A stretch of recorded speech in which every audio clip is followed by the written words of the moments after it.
mbaknya ngasih HP ini gratis tanpa membayar apapun. Semoga kalau mbaknya melihat video saya sangat berterima kasih sekali kepada mbak,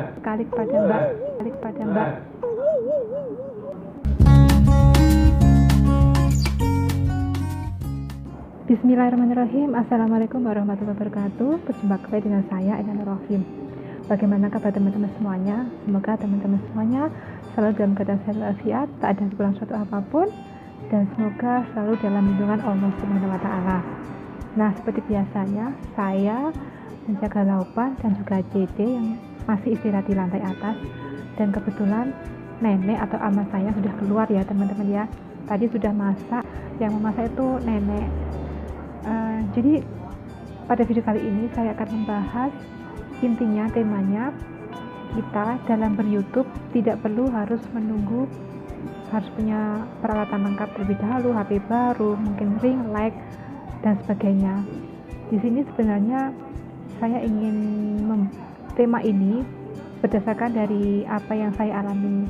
Misalnya anak saya menyarankan pada anak saya untuk belajar membuat suatu konten video, tetapi banyak sekali alasannya. Maklum ya, masih kecil ya teman-teman ya, masih mau SMA kelas 1, mungkin butuh HP yang baru, yang mungkin kualitas kameranya bagus, dan juga butuh ring light dan sebagainya. Nah, di sini saya ingin memberikan pengalaman yang saya alami dalam membuat suatu konten video di YouTube. Jadi saya itu awal mula itu melihat videonya Kak Adlina. Awal mulanya saya itu selama menjaga Laupan itu kan banyak waktu istirahatnya, banyak waktu longgarnya. Awalnya setiap hari saya tuh lihat YouTube terus ya. Ada salah satu teman saya, tenaga kejawanta juga, satu PT, dan beliaunya itu sudah mulai membuat konten YouTube. Nah, akhirnya saya mencari, kok bisa ya Mbak ini ya. Kemudian saya mencari bagaimana cara membuat suatu konten YouTube. Nah, akhirnya saya ketemu dengan kontennya Kak Adlina. Mungkin teman-teman YouTuber semuanya tahu Kak Adlina, Khairunisa Adlina. Nah, dari situ saya mulai belajar membaca beberapa langkah-langkahnya. Itu tahun 2019. Nah, kemudian saya mulai membuat suatu video, tapi masih video yang ala kadarnya. Waktu itu saya membuat 3 video. Namun setelah itu saya berhenti hampir kurang lebih 1 tahun, karena masalahnya HP yang saya gunakan ini tidak bisa untuk mengupload video. Karena ini, lihat ya teman-teman ya, ini adalah HP perjuangan. Jadi ini HP ini saya tidak beli, tetapi ini saya diberi teman saya pada saat saya itu pertama kali di Taiwan. Jadi saya itu waktu datang ke Taiwan itu tahun 2018 bulan 10, itu saya langsung dari bandara langsung diantar ke rumah sakit menjaga Laupan selama 3 bulan di rumah sakit. Nah, kebetulan saya ketemu dengan mbak, saya lupa namanya. Itu alhamdulillah, karena mbaknya itu tahu saya itu awal datang ke Taiwan itu pakai HP ini ya teman-teman ya. Ini adalah HP saat saya di Indonesia. Tidak masalah, saya itu orangnya tidak, yang penting bisa digunakan, bisa untuk WA, bisa untuk komunikasi, oke, nggak masalah. Karena waktu itu untuk membeli sebuah HP itu bagi saya ini kebutuhan tersier nanti dulu, karena masih ada kebutuhan utama yang harus saya dahulukan. Akhirnya ini saya membeli ke teman saya, dan beliaunya juga pernah masuk di konten saya, yaitu Ibu Aulia. Nah, ini sebenarnya ada HP baru juga waktu saya masih proses mau berangkat ke Taiwan, yaitu waktu saya di PT. Tetapi memang sengaja saya tinggal untuk saya tinggalkan di rumah, karena supaya nanti saya bisa komunikasi dengan keluarga yang di rumah. Dan padahal HP ini tuh sukanya ngedrop atau baterainya itu tidak bisa tahan lama. Tapi saya positive thinking, saya pasrah pada Allah. Insya Allah saya nanti setelah sampai di Taiwan pasti akan, entah itu mendapatkan HP, bisa beli HP baru ataupun tidak tahu lah, nanti pokoknya saya pasrah aja, yang penting saya menggunakan HP ini. Nah, selama saya di rumah sakit, mbaknya ini kemudian dia tahu, Mbak kenapa kok nggak pernah bawa HP waktu mengajak Laupan itu olahraga atau intong di rumah sakit ya. Dan saya bilang, HP saya ini suka ngedrop Mbak, jadi HP ini pada saat saya mengajak Laupan untuk olahraga di rumah sakit itu, HP ini saya taruh di kamar rumah sakit, saya cas. karena jika tidak dicas itu tidak kuat. Nah, setelah beberapa hari mbaknya mungkin kasihan pada saya, akhirnya mbaknya ngasih HP ini gratis tanpa membayar apapun. Semoga kalau mbaknya melihat video saya sangat berterima kasih sekali kepada mbak. Mohon maaf teman-teman ya, tadi ada kesalahan teknis. Ya seperti itu kalau kita itu menjaga lansia ya teman-teman ya. Jadi Laupan ataupun saya itu tidak suka dengan suara bising. Jadi saya itu kalau merawat beliaunya, kalau telepon anak saya atau suami atau keluarga yang di rumah di Indonesia itu, saya harus menepi atau tidak dekat dengan beliaunya, karena beliaunya itu suka ya marahnya seperti itulah, maklum ya. Jadi terus saya tadi pindah ruangan, jadi beliaunya itu nggak suka dengan suara-suara bising. Jadi merawat lansia itu gampang-gampang susah, jadi harus sabar. Nah, saya lanjutkan ya, dari mana ya tadi? Oh ya, intinya HP saya ini tuh banyak sekali manfaatnya, sampai sekarang masih saya gunakan. Jadi HP ini tidak bisa untuk upload video karena ini penuh, memorinya penuh. Meskipun sudah saya kasih memori itu tetap tidak bisa. Dan tetapi ini untuk WA, untuk komunikasi dan sebagainya saya menggunakan HP ini. Meskipun jatuh bolak-balik, ya Allah semoga HP ini bisa bertahan kuat sampai nanti saya bisa beli yang baru. Nah, terus kemudian saya ini ada HP. Ini HP yang saya gunakan untuk upload video. Ini HP Nokia. Dan alhamdulillah HP ini juga dari hasil pemberiannya CC. Ini tidak baru ya teman-teman ya, ini second. Jadi HP ini itu bisa digunakan untuk upload video, tetapi tidak bisa digunakan, headsetnya itu nggak bisa untuk mengedit video. KineMaster di sini, membuat thumbnail juga di sini. Jadi untuk mengelola suatu YouTube di sini sampai untuk uploadnya. Sedangkan HP yang saya gunakan untuk merekod ini adalah HP Samsung J2 Pro. Itu hanya untuk saya gunakan untuk merekod atau men-shooting video dan juga untuk merekam. Dan saya itu pasti menggunakan headset ya, karena kalau tidak menggunakan headset suaranya tidak jelas. Jadi ketiganya ini semuanya sama-sama second. HP yang saya gunakan untuk merekod ini ada juga pemberian dari ama atau nenek. Saya hampir 3 tahun di sini bukannya tidak bisa beli HP, tetapi saya mendahulukan anak-anak saya. Untuk ibunya mengalah saja. Nah, jadi untuk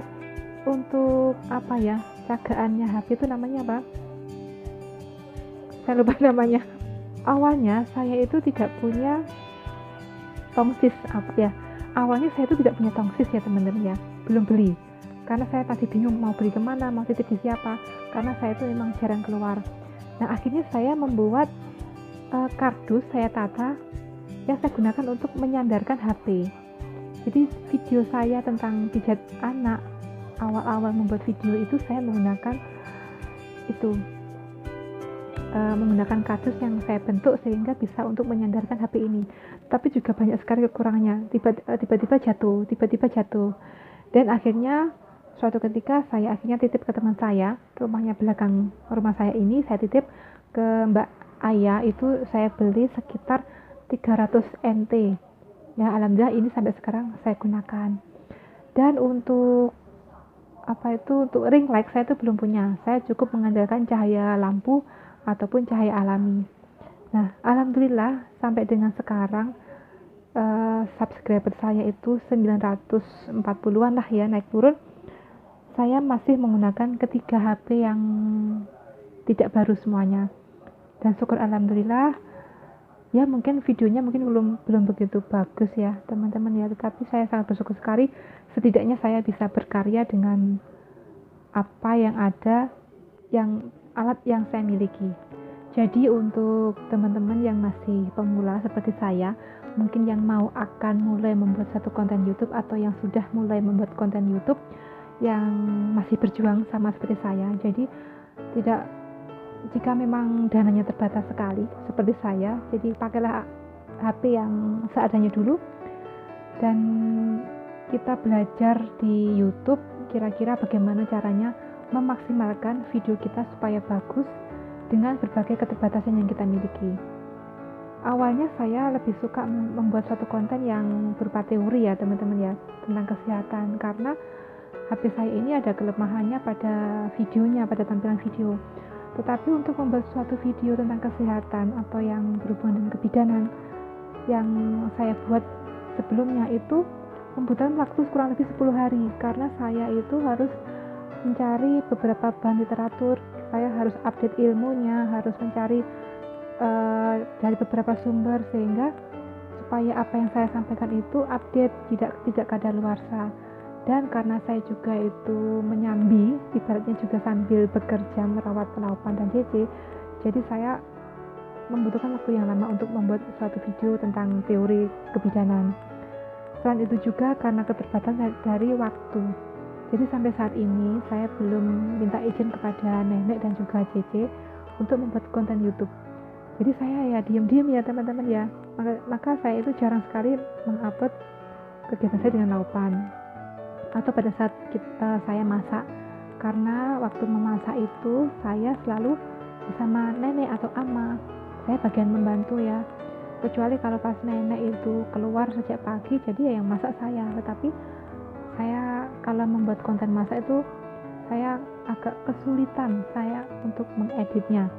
Saya lebih suka kalau ngedit tentang teori kesehatan, karena saya bisa cukup di dalam kamar ini sambil menjaga laupan, saya bisa membuat materi, membuat video. Nah, tetapi kalau saya hanya mengandalkan teori tentang kesehatan, karena kebetulan beberapa konten saya tentang kesehatan itu view-nya semakin lebih banyak dibandingkan yang mungkin vlog tentang pekerjaan saya di Taiwan atau yang lainnya. Kalau saya menunggu untuk bisa mengupload tentang materi tentang kesehatan itu saya lama, bisa 10 hari baru bisa upload. Akhirnya ya udahlah, saya harus mencari ide lagi untuk membuat konten apa adanya dulu yang ada pada pikiran saya untuk bisa meningkatkan jumlah view pada YouTube saya. Karena setiap hari saya pasti melihat di analisis YouTube Studio, kalau saya itu lama tidak upload video maka view-nya akan turun. Tetapi kalau saya itu bisa tiap hari atau 2 hari sekali mengupload video atau membuat suatu konten, maka view saya akan naik. Syukur alhamdulillah ini bisa bertahan 500 view dalam waktu 48 jam penayangan terakhir. Maka dari itu ya udahlah, saya karena untuk mencapai jam tayang 4000 jam tayang dan juga 1000 subscriber, ya sudah saya harus membuat konten, ya setidaknya kegiatan saya sehari-hari saya buat aja yang bermanfaat saya tampilkan. Jadi itu ya teman-teman ya, berbagai kendala saya di bidang atau di dunia per-YouTubean. Saya bukan ahlinya, saya ini sharing tentang apa yang saya alami di dalam membuat suatu YouTube. Jadi untuk teman-teman semuanya, untuk juga mungkin untuk anak saya, jadi kalau kita berkarya atau kita membuat suatu video itu, coba kita berdayakan alat yang ada dulu. Tapi sebelumnya kita harus banyak belajar dulu di YouTube, cara untuk membuat video, cara untuk mengambil video bagaimana, apakah kameranya itu vertikal ataukah horizontal, kemudian cara mengeditnya bagaimana, seperti itu. Dan video saya masih banyak sekali kekurangannya karena itu tadi keterbatasan saya untuk belajar. Nah, demikian tadi video saya. Dan tadi ada salah satu kendala teknis pada saat kita sedang membuat suatu video, karena ada pasien yang saya jaga dan beliaunya tidak berkenan saya terlalu bising atau terlalu keras dalam berkomunikasi, dalam intinya beliaunya tidak suka kalau ada suara yang keras. Nah, demikian tadi video saya. Untuk teman-teman semuanya, saya ucapkan terima kasih sekali untuk teman-teman semuanya, sahabat YouTuber dimanapun berada, atas semua dukungan, atas semua supportnya. Dan saya mohon maaf mungkin saya terlambat untuk datang ke teman-teman semuanya, karena memang sengaja saya kasih jeda 2 hari atau 3 hari atau ada yang sampai 5 hari baru saya balas, karena supaya tidak kena spam ya teman-teman ya. Karena dengan saya buat sistem seperti itu, alhamdulillah subscriber saya itu tidak banyak yang hilang, jadi bisa bertahan. Jadi itu salah satu tipsnya supaya subscribernya itu tidak mudah hilang. Setiap kali ada yang subscribe, kita jangan langsung menghampiri, kita tunggu minimal 24 jam atau 2 hari lebih, itu lebih bagus supaya tidak tampak adanya mobilisasi yang terlalu tinggi pada konten YouTube kita. Mohon maaf, mungkin bahasa saya kurang mudah dipahami atau belepotan, karena seperti inilah saya kekurangannya. Dan sekali lagi saya ucapkan terima kasih atas dukungannya. Semoga teman-teman semuanya bisa tercapai apa yang diharapkan dan apa yang dicita-citakan. Dan saya ucapkan selamat kepada teman-teman yang sudah tercapai 1K dan 4.000K, karena sudah banyak teman-teman saya yang seperjuangan yang sudah termonetisasi. Sekian, wassalamualaikum warahmatullahi wabarakatuh.